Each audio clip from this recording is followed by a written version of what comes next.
জয় ভারত, জয় ভারতের সংবিধান, জয় বাবা সাহেব আম্বেদকর, জয় মূল নিবাসী, জয় ইন্ডিয়ান সেকুলার ফ্রন্ট, জয় নওশাদ সিদ্দিকী স্যার। আপনারা জানেন আজকের ভারতবর্ষ স্বাধীনতা পেয়েছে ৭৫ বছর হয়ে গেছে। এই বাংলায় আপনারা দেখেছেন কংগ্রেসের রাজত্ব, তারপরে দেখেছেন যুক্তফ্রন্ট, তারপরে দেখেছেন সিপিএম, এখন বর্তমানে তৃণমূল। অর্থাৎ ৭৫ বছর বাংলায় শাসনে ছিল তৃণমূল, সিপিএম ও কংগ্রেস। আজকের স্বাধীনতার পরবর্তী সময়ে মুসলিমরা এই পশ্চিমবঙ্গে ১৬% চাকরি করত।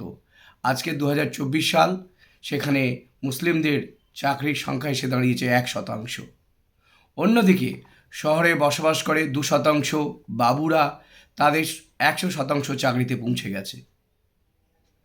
এটা একটাই কারণ যে আমাদের পশ্চিমবঙ্গে যারা ক্ষমতায় ছিল, কংগ্রেস বলুন, সিপিএম বলুন, তৃণমূল বলুন, এই সংখ্যালঘু মুসলিমদের কোনো দিন সুযোগ সুবিধা সরকারিভাবে দেওয়ার চেষ্টা করা হয়নি। আর একটা বড় এখানে দুর্নীতি চলে। ইন্টারভিউর নাম করে এই সমস্ত ইন্টারভিউ বোর্ডে কলকাতার ২% বাবুরা বসে থাকে, তারা তাদের ইচ্ছামতো ইন্টারভিউ নাম্বার কম দেয়, যার ফলে পশ্চিমবঙ্গের যে ভূমিপুত্রদের মেধাশক্তি, অর্থাৎ আদিবাসী, সংখ্যালঘু, এসসি, এসটি, ওবিসিরা বর্তমানে ভারত সরকারের আইআইটি ও মেডিকেল, যেগুলো শক্ত পেপার বলে আমরা জানি, সেই পরীক্ষাগুলিতে কিন্তু ভালো ফল করে।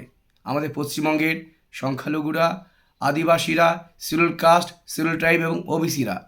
কিন্তু দুঃখের বিষয়, পশ্চিমবঙ্গের মেডিকেল পরীক্ষায় বলুন বা সরকারি পরীক্ষায় তারা ভালো ফল করতে পারে না, কারণ ওখানে ইন্টারভিউ নামে একটি অসৎ উপায় অবলম্বন করা হয়।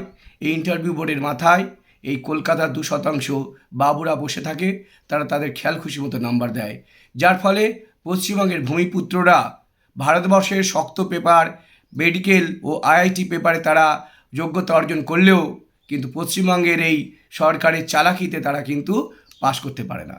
এর দ্বারা বোঝা যায় পশ্চিমবঙ্গের মেধাশক্তিকে ধ্বংস করার চেষ্টা চালিয়েছে কংগ্রেস, সিপিএম এবং বর্তমান তৃণমূল।